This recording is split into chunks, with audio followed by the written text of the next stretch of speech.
this is the message for those of you who might think that they have TMAU. This condition is quite a rare disease, but as you could see recently online, there is a really big community of people who are convinced that they have TMAU. You know, there is a big difference between two groups of people. Actually, the group of people who somehow managed to get diagnosed with this condition and they know for sure that they have it and they work with their physician on their treatment. And then there is another group of people who are just thinking that they have it and they didn't manage to get diagnosed. And actually, there is no one really who could confirm that these people suffer from this condition. It's just you being thinking that that is what is going on. Because when you go outside, when you go to work, when you go school or wherever, you may notice comments, remarks, people behave odd. You might think that they look like they feel uncomfortable around you. And it all seems somehow that these people comment and that these people don't like your smell.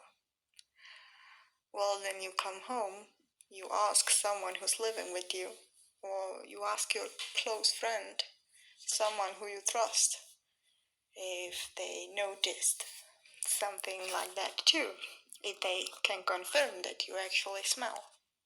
And what happened then is that they say no, and they seem to be quite surprised and look at you like you're crazy. Well, it seems like physicians don't want to help you. They don't seem to be something wrong with you. It seems like your loved ones can't really confirm this condition too.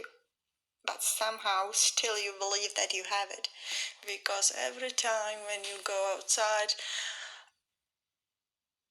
work, especially workplace, is really rich on this. You just hear it and you just see it, and you don't believe that you are crazy this way because you have never been paranoid in your whole entire life. And then all of a sudden, here you are hearing people commenting your smell, and you are just 100% sure that that is what is going on. And because you just found out this condition called TMAU and it looks so similar, you probably identify yourself with that, and now you are just trying to get tested too, to be certain and to be able to get appropriate treatment. The thing is that it doesn't necessarily have to be this way, right? There are people who have really problems with their body odor. It might be TMAU or any other disease. And these people, you can really say that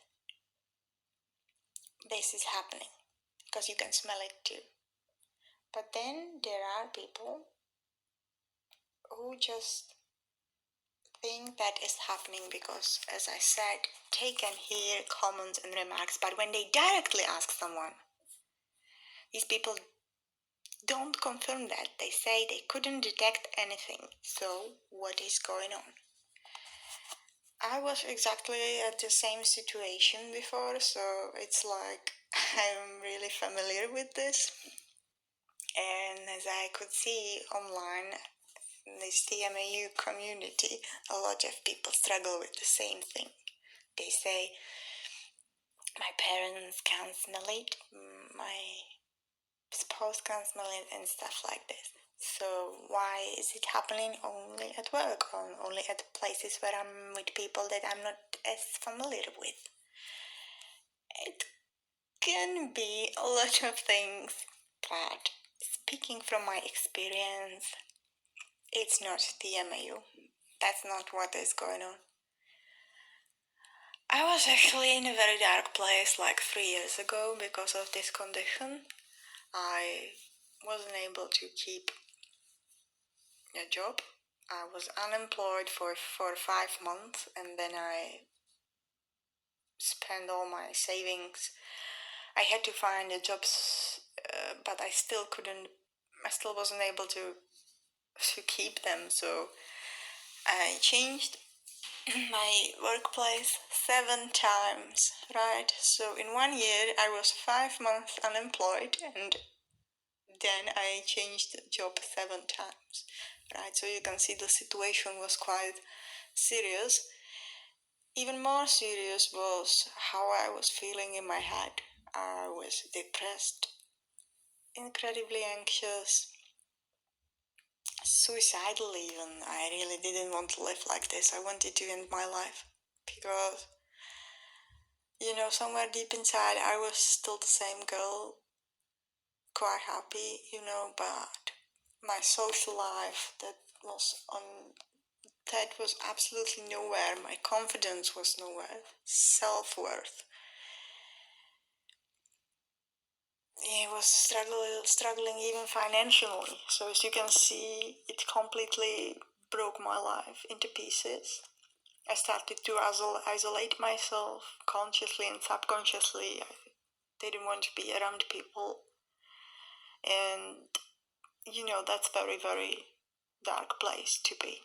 So during every single social contact, I wasn't like just anxious. I was paralyzed. I couldn't move. I couldn't breathe. I was scared to say a word. It was that bad. So that was really like the worst year of my life. The first year of it. And then the second one wasn't much better. Even though I somehow managed to keep a job, probably because I just got used to it a little bit, but that doesn't mean it stopped to be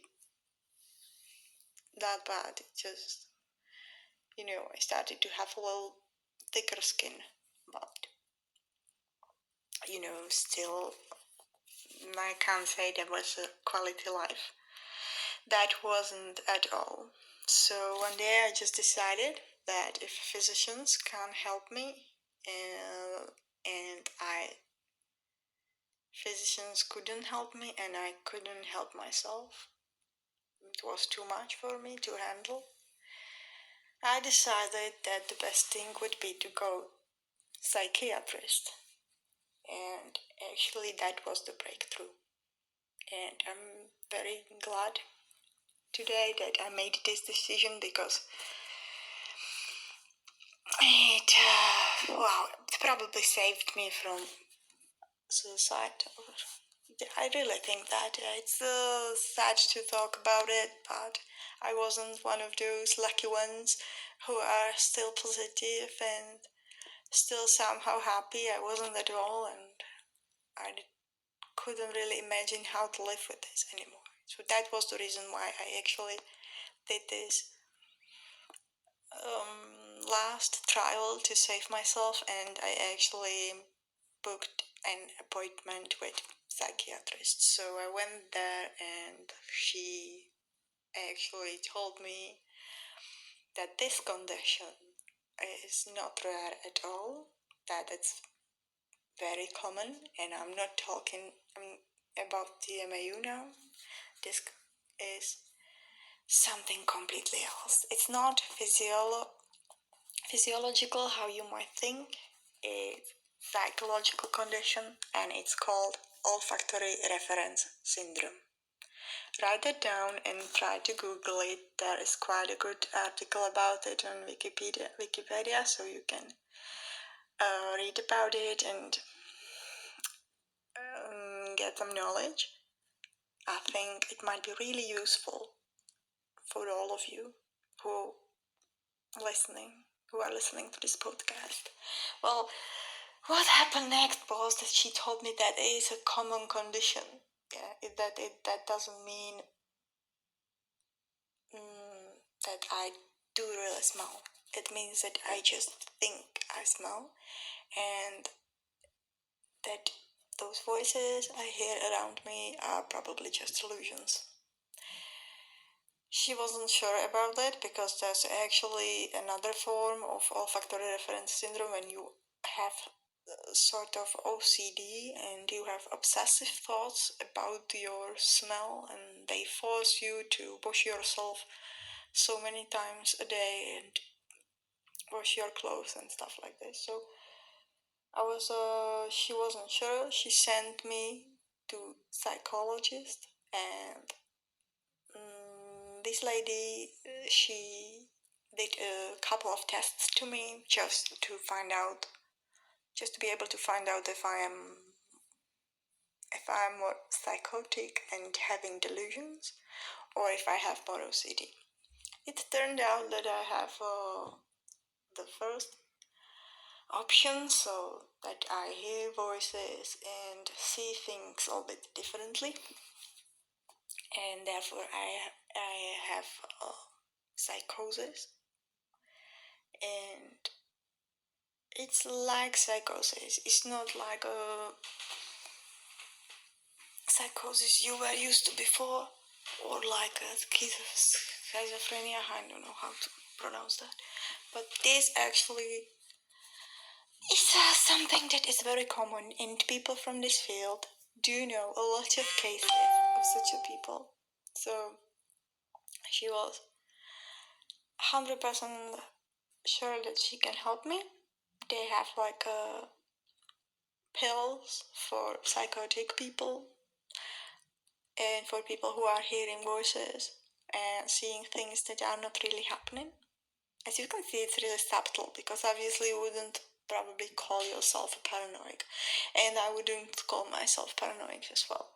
I was always really like grounded person. I could see things realistically, but all of a sudden this occurred, and I was paranoid in this specific topic. So there must have been probably some trauma or something that have led me to this point where I started to be really conscious about my smell. No matter what was it, I was really happy that finally someone could acknowledge that there is something going on and that is serious, because up to that point people have usually been like, oh, it's nothing, and it's stupid, don't pay attention to it, there's nothing going on, and live your life and stuff like this. And I really couldn't. So this was more than needed to find some professional who understands the situation, who is able to handle it, who is able to say, listen, I know this is serious, and treat it the right way.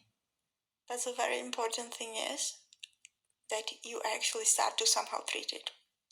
Because if you leave it untreated, it can get only worse, and it can be very dangerous. There is like quite a lot of people who kill themselves because of this.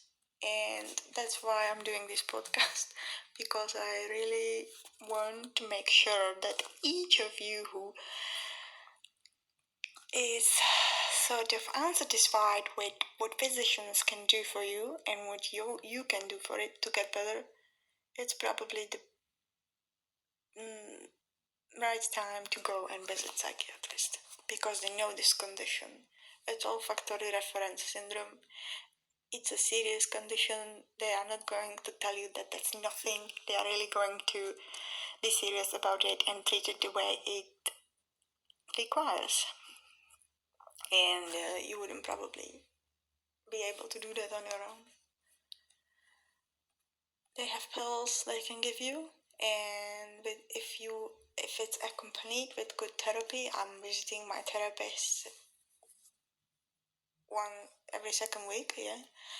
So we have a sessions, and it's a process, right? Slowly you start to get better. It helped me massive way.